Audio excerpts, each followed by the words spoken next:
Hello friends, welcome back to your channel. അപ്പം നമ്മൾ ഒരുപാട് നാളിന് ശേഷമാണ് ഒരു അടിപൊളി റെസിപ്പി ആയിട്ട് വന്നേക്കുന്നതും ഒരു കുക്കിംഗ് വീഡിയോ ആയിട്ട് വന്നിരിക്കുന്നത്.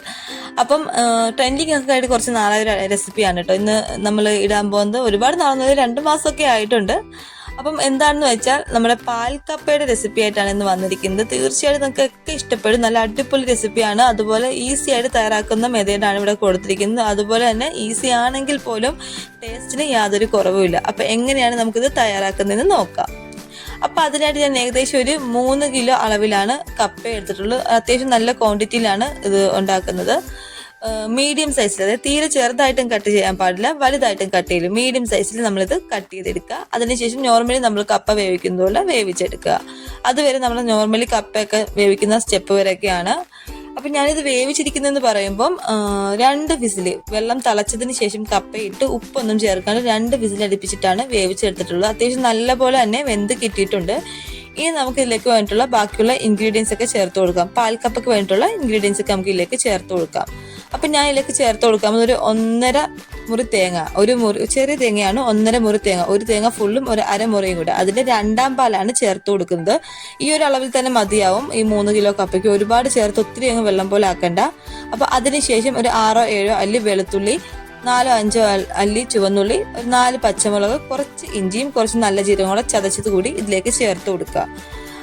ഇത് ഇത്രയും കൂടെ ചേർത്തതിന് ശേഷം നമുക്ക് നല്ലതുപോലെ ഇതൊന്ന് മിക്സ് ചെയ്ത് കൊടുക്കാം. അപ്പം നമ്മൾ 2ാം പാല് ചേർത്ത് അത്യാവശ്യം നല്ലതുപോലെ ഒന്ന് കുറുക്കി എടുത്തതിന് ശേഷമാണ് നമ്മൾ 1ാം പാല് ചേർത്ത് കൊടുക്കുന്നത്. അപ്പൊ ഈ ഒരു അളവിൽ തന്നെ നമുക്ക് തേങ്ങാപ്പാൽ മതിയാവും. അപ്പൊ നമുക്കിനി ഇതിലേക്ക് കുറച്ച് ഉപ്പ് കൂടി ഒന്ന് ചേർത്ത് കൊടുക്കണം. നമ്മൾ ഇതുവരെ ഇതിനകത്ത് ഉപ്പൊന്നും ചേർത്തിട്ടില്ല. അത്യാവശ്യം വേണ്ട അളവിൽ ഉപ്പ് ചേർത്ത് കൊടുക്കുക. ഒരുപാട് ചേർക്കൊന്നും വേണ്ട കേട്ടോ. അപ്പൊ ഇതുകൂടി ചേർത്തതിന് ശേഷം നല്ലതുപോലെ ഒന്ന് മിക്സ് ചെയ്ത് നമുക്ക് ഈ തവി വെച്ചിട്ട് ഒന്ന് ഉടച്ചു കൊടുക്കാം. ഉടച്ചതിന് ശേഷം നമുക്ക് അടുപ്പത്ത് വെച്ചിട്ട് ഒന്ന് തിളപ്പിച്ചെടുക്കാം. തിളപ്പിച്ചൊന്ന് കുറുകി വരുന്ന ടൈം വരെയൊക്കെ ഒന്ന് വെയിറ്റ് ചെയ്യാം.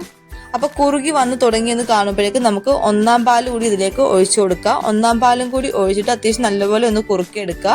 അതുപോലെ തന്നെ ഒരുപാട് കുറുക്കേണ്ട ആവശ്യമൊന്നുമില്ല. ഒത്തിരി കുറുക്കി കഴിഞ്ഞാൽ ഇത് നല്ലപോലെ കട്ടിയായി പോകും.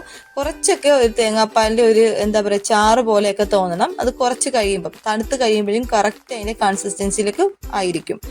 അപ്പൊ നമുക്ക് ഏകദേശം നല്ലതുപോലെ ഒന്ന് കുറുകിയൊക്കെ വന്നിട്ടുണ്ട്. ഈ ഒരു അളവ് മതി കേട്ടോ. ഇത്രയൊക്കെ ആയതിനു ശേഷം നമുക്ക് ഇതിന്റെ ഫ്ലെയിം ഓഫ് ചെയ്ത് കൊടുക്കാവേ.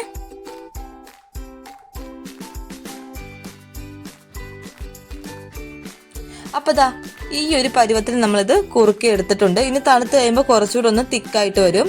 ഇനി നമുക്ക് ഇതിലേക്ക് കുറച്ച് താളിച്ച് കൂടി ഇടണം. താളിക്കാനായിട്ട് നമുക്ക് വേണ്ടത് ഒരു 2 ടേബിൾ സ്പൂൺ അളവിൽ വെളിച്ചെണ്ണ, ഒരു 6 7 ചുവന്നുള്ളി വട്ടത്തിൽ അരിഞ്ഞിട്ട് നമുക്കൊന്ന് മൂപ്പിച്ചെടുക്കാം. അത്യാവശ്യം നല്ലതുപോലെ ഒന്ന് മൂപ്പിച്ചെടുക്കുക. അപ്പൊ അതൊന്ന് മൂത്ത് വരുമ്പോഴത്തേക്കും നമുക്ക് ഇതിലേക്ക് കുറച്ച് കറിവേപ്പില കൂടി ചേർത്ത് കൊടുക്കാം.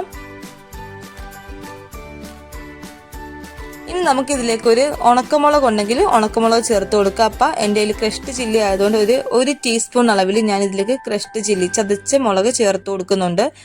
ഇതുകൂടി ചേർത്തതിന് ശേഷം ഒരു നുള്ളു ഉപ്പ് കൂടി ഇതിലേക്ക് നമ്മൾ ചേർത്ത് കൊടുക്കുക. എന്നിട്ട് നമുക്കിത് ആ കപ്പയിലേക്ക്, പാൽക്കപ്പയിലേക്ക് ചേർത്ത് കൊടുക്കാം.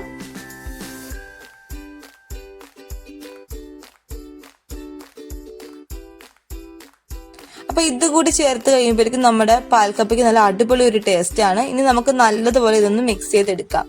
അപ്പോഴേക്കും നമ്മുടെ പാൽക്കപ്പ റെഡി ആയിട്ടുണ്ട്. വളരെയധികം ടേസ്റ്റി ആയിട്ടുള്ള ഒരു റെസിപ്പിയാണ്. തീർച്ചയായിട്ടും നിങ്ങൾക്ക് എല്ലാവർക്കും ഇഷ്ടപ്പെടുക തന്നെ ചെയ്യും. ഒന്ന് ട്രൈ ചെയ്ത് നോക്കുക.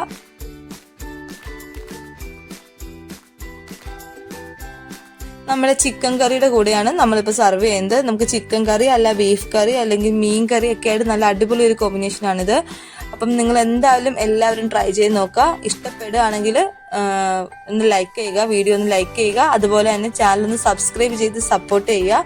അതുപോലെ തന്നെ വീഡിയോസൊക്കെ നിങ്ങളുടെ ഫ്രണ്ട്സിനും റിലേറ്റീവ്സിനൊക്കെ ഒന്ന് ഷെയർ ചെയ്ത് കൊടുക്കുക. ഇനി നമുക്ക് മറ്റൊരു വീഡിയോ ആയിട്ട് വീണ്ടും കാണുന്നത് വരേക്കും ബൈ.